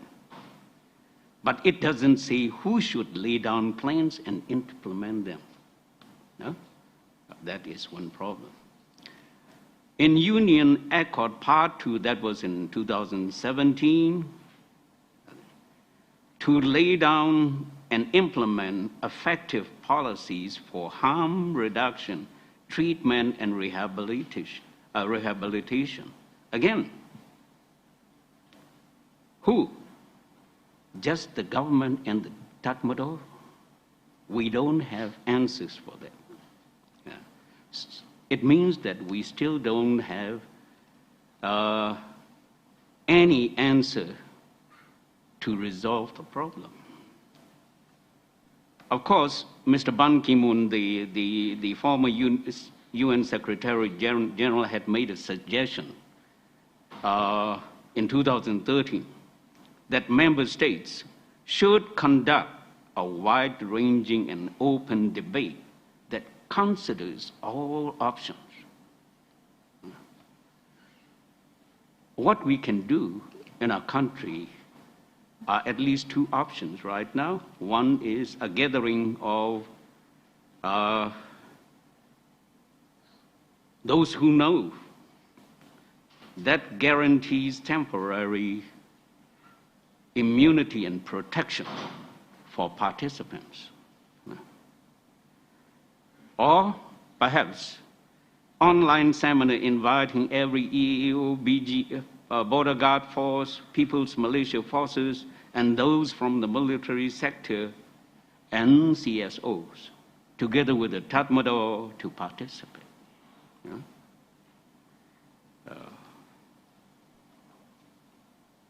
Of course, it will take some time to do that. Last year, we had asked Mr. Bertil Lindner, who is the guru on Burma and drugs, about how he would resolve the drug issue if he were the government. He said that if I know the answer, I will be an eligible candidate for the Nobel Peace Prize. So it means that we still have to work together. If we are still using drugs for war, then we will never succeed. Thank you. Great, thank you, Saikun Sai. And I think that also goes some way towards the question from Stephen Tun as well. So thank you very much. Siama Nang Ro, your question was, or your comment about the involvement of women and youth in the peace process. And there is also a question in the comment box from Nang Mut. Without ensuring the participation of women and youth, since many other groups are being excluded, I believe it won't be possible to achieve lasting peace. Additionally, I want to know your thought and analysis on the political will of the military and other peace process stakeholders. Siama Nangro, anything that you would like to add from your comment before we ask any of the panelists if they would like to respond to this issue regarding the participation of women and youth?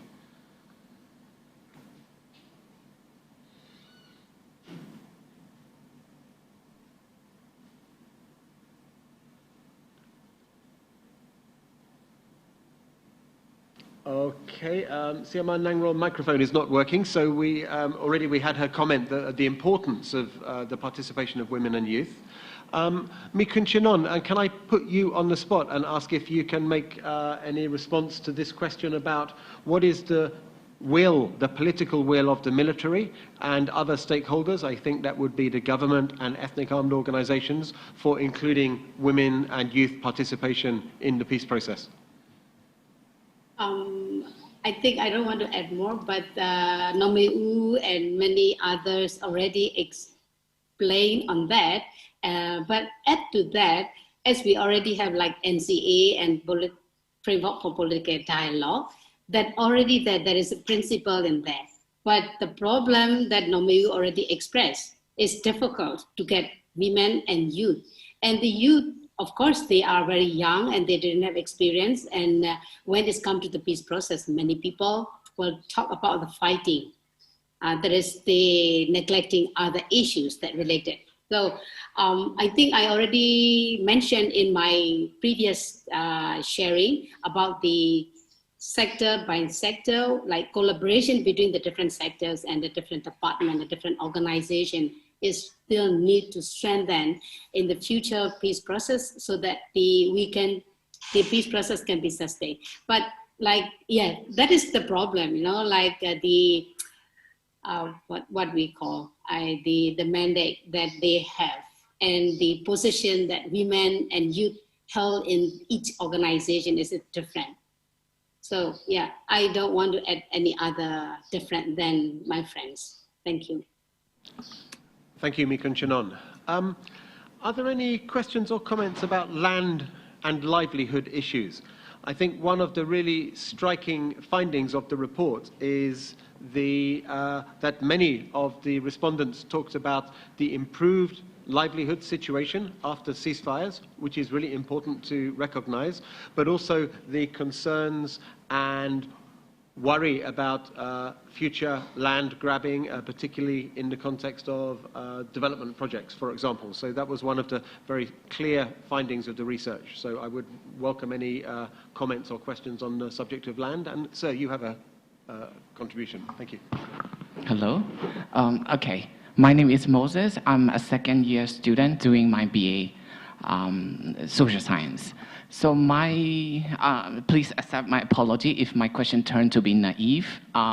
My question is, the research finding kind of point out that land is one of the issues that need to be resolved in the peace process. So there are many factors that affect the ability of people to access land. So the land law is one of the obvious factors.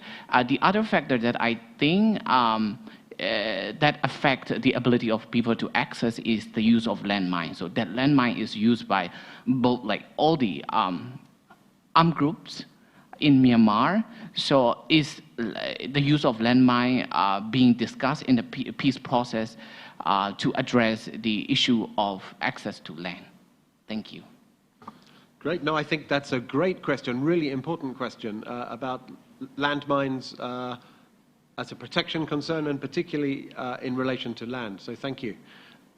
Can I ask any of the panelists if you would like to comment on landmine issues? Saikonsai? I'm not an expert. Saikonsai is not an expert, okay. Probably the current ladies. Tramumeu, any comment on landmine issues? I think it's an important observation as well.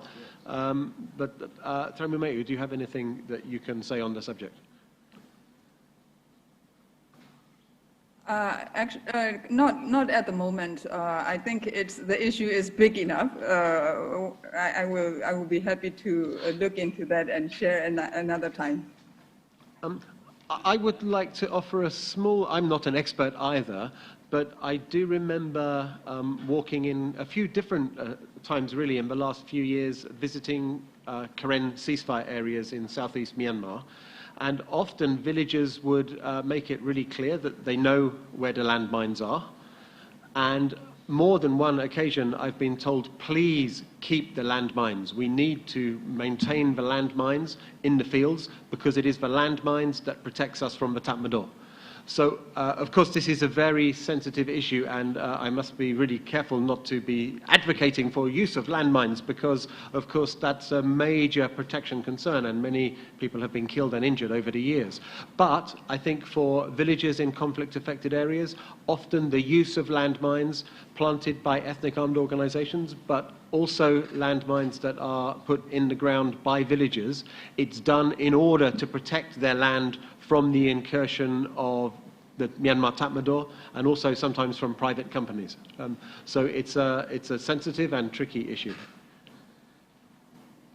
We're getting towards the end of our allotted 2 hours. Can I ask if there's any more questions or comments? Yes, sir. My name is Sompong, CMU student.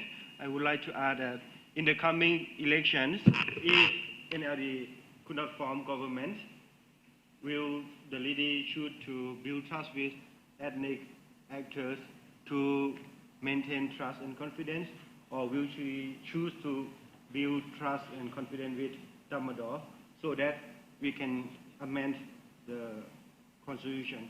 So which should be prioritized between maintain trust and confidence with ethnic actors or trust and confidence with the Tatmadaw? Thank you. Thank you for the question. And of course, that is referencing the title of this report, Building Trust and Confidence in the Peace Process. So I think the question is whether for the NLD-led government, trust and confidence with ethnic stakeholders or with the Tatmadaw, what should be the strategic priority? And Saikonsai suggests that we put Sia Minzin on the spot for this one. So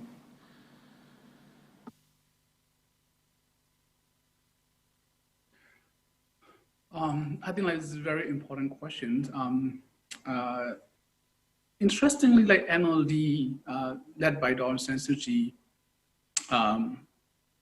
achieved a good, somehow, in terms of, especially in the peace, a good legacy from the President Thein Sein administration, because even though there were like some, unhappiness about the architecture of the peace, the NCA agreement, but which was at the time the only the binding the agreement that make the military of Burma, Myanmar, to subscribe to, right, to commit to the particular rule-based institution.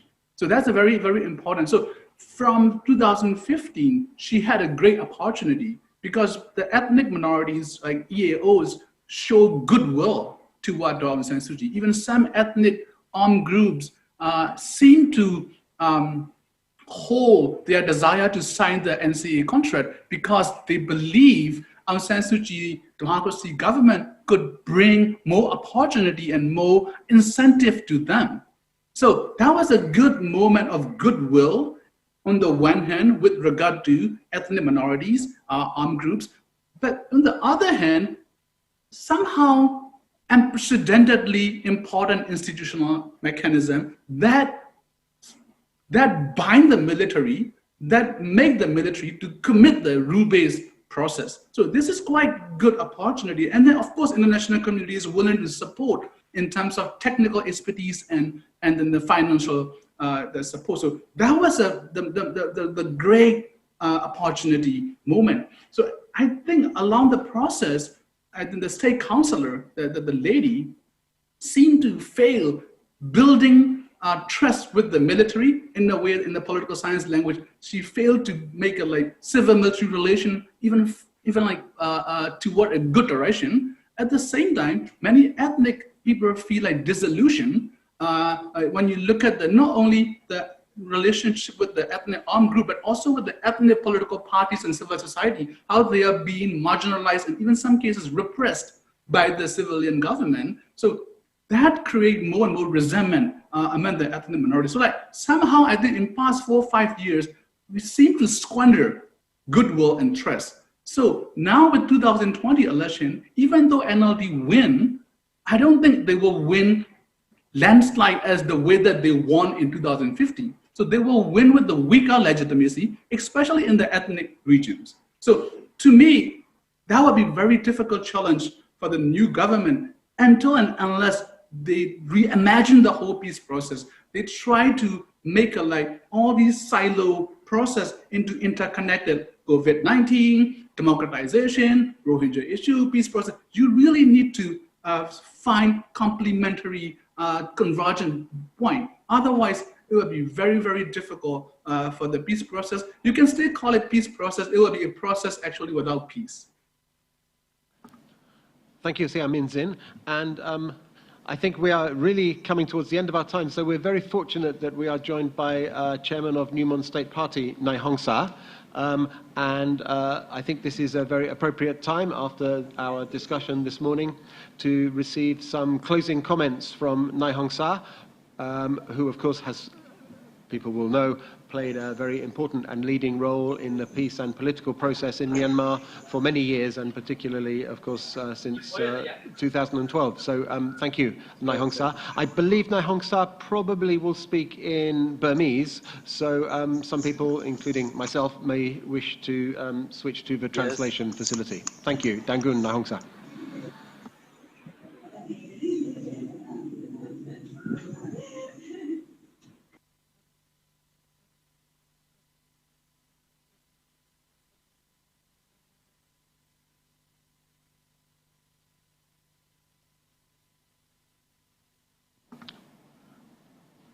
When you are ready, Nai Hong Sa.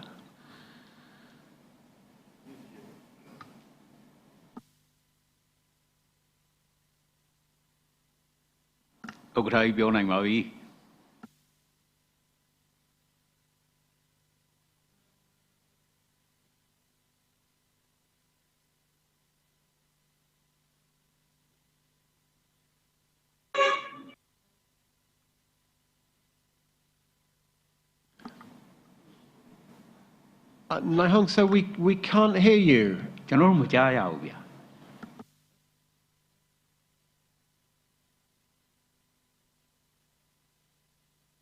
I can hear him well. Hello. Yeah, I can hear you. Mỗi con chân nón. Mỗi mà cha, mỗi mà lại. Mỗi đi con chân nón ăn lại, có lại. Anh xem bữa cha, mày nói cha nịch lại. Không phải mày cha, mày nói gì? Hello, cha bị là. Cha babi.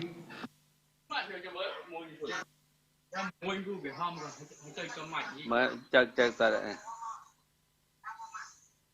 Bà ta pian đấy lúa, bà ta pian bị vào nó.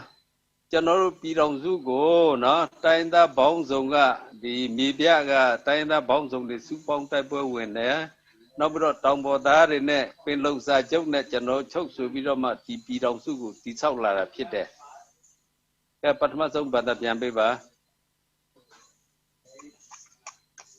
ham chắc chắc cái mà đặt lại chắc chắc là nói chả ham họ có chả bắt ham họ để gợi khôi nhờ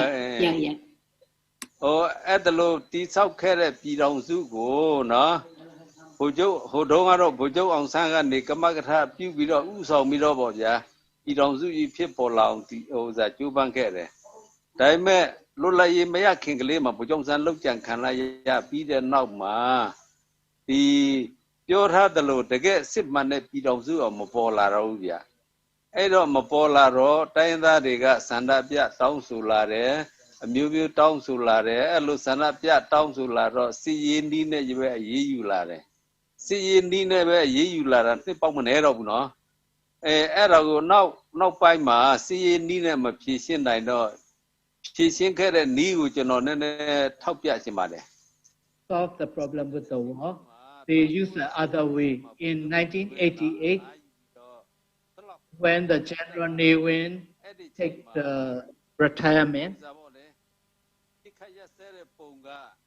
at the time the ceasefire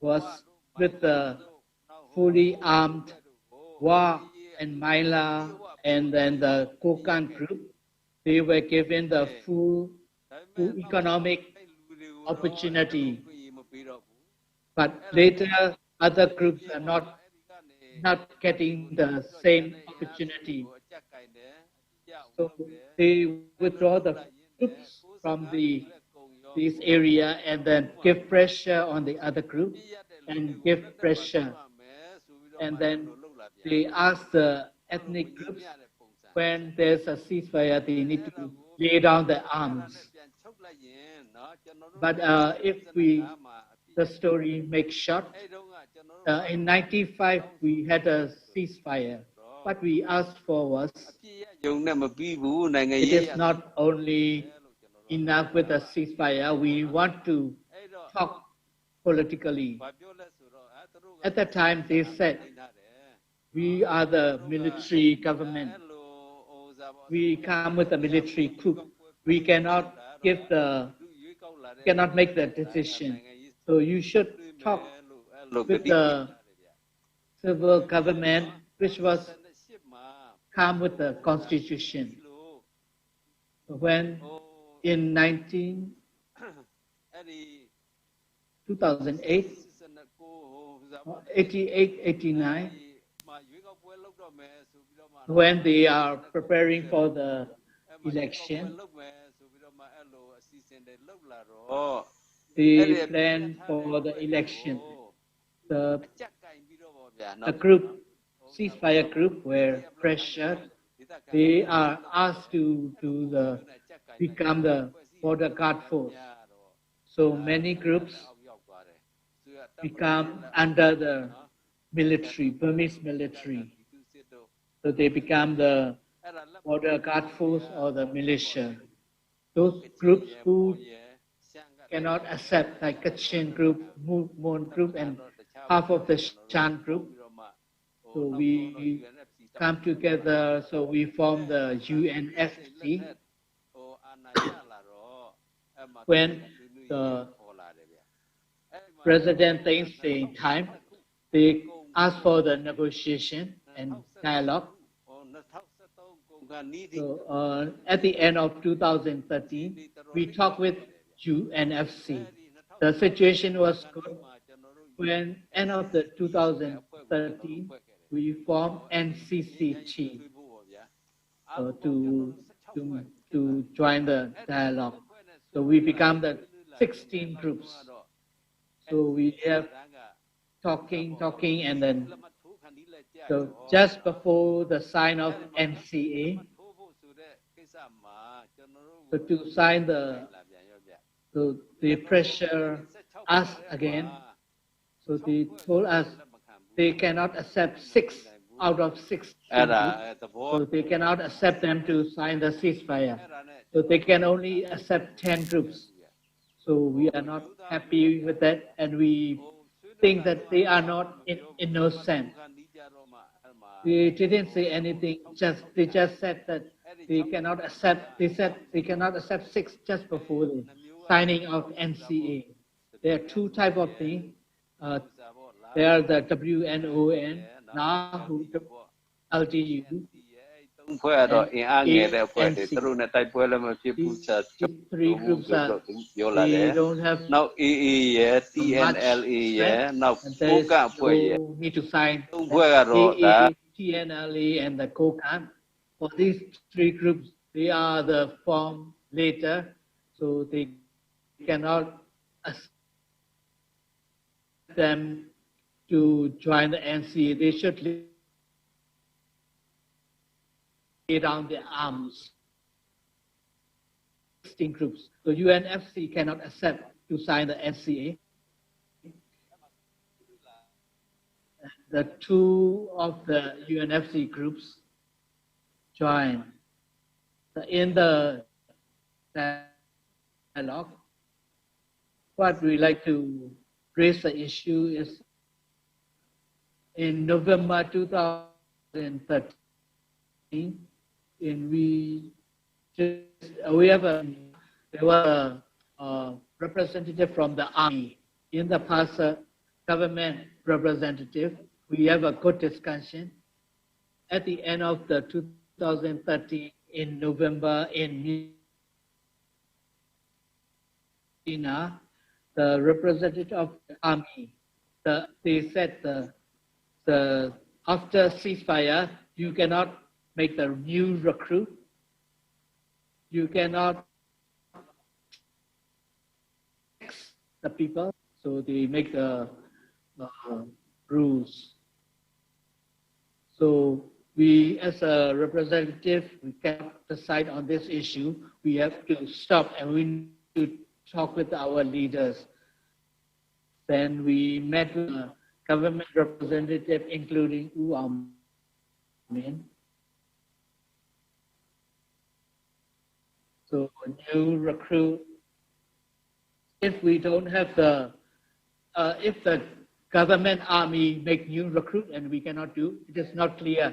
But government are taxing the people. If we cannot accept the support from the people, how can we survive? Then the dialogue was stopped for 3 months. So Wu Aung-min told this is just a proposal of the army, not necessarily you need to accept. Then we continue our negotiation. The dialogue became faster. In 2014, August, in Rangoon, we have a meeting at the NRPC office on the first day.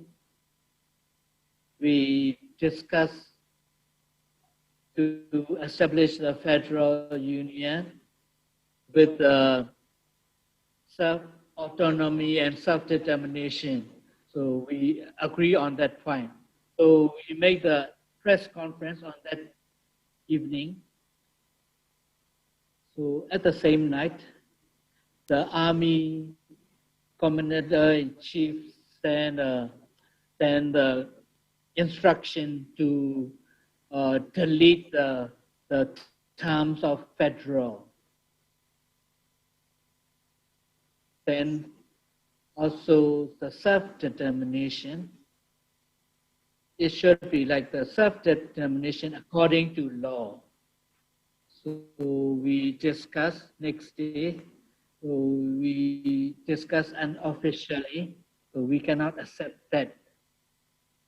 So in the past, we just called union. There was not the federal union.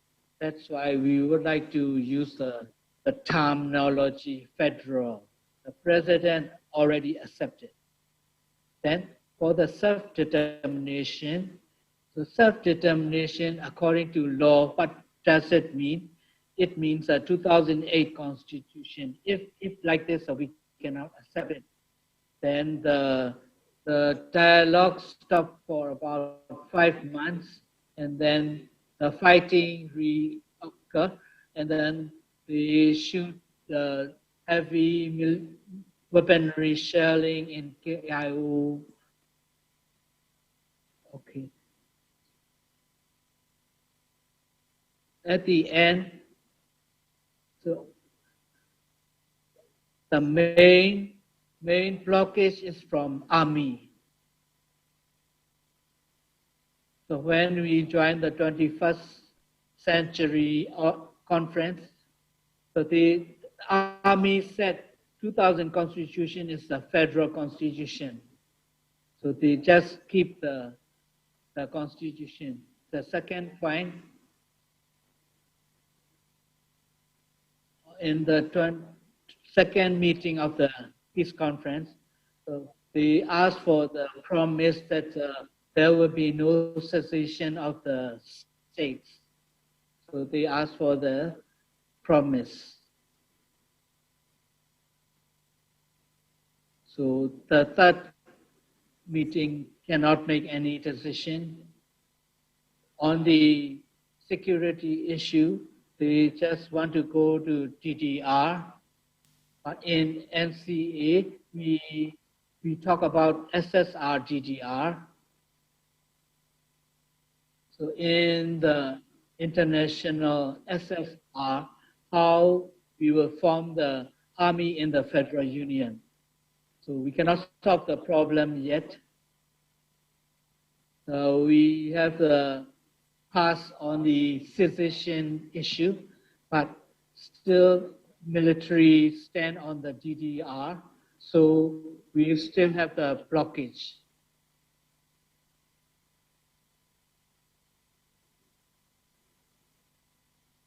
So if the army don't change their perception, so the dialogue cannot go forward. So our country, all the ethnic people fighting against British and Japanese, and we formed the union with the Panlong Agreement. So we need to follow the promises of the Panlong Agreement. So we will get peace. The ethnic people in our country, we are strongly stand on our ethnic rights. So if we cannot establish the genuine federal union, there will no peace. If we have a federal union, no problem, we will be prosperous and developed. So we need to, or everybody need to work together to establish the federal democratic union.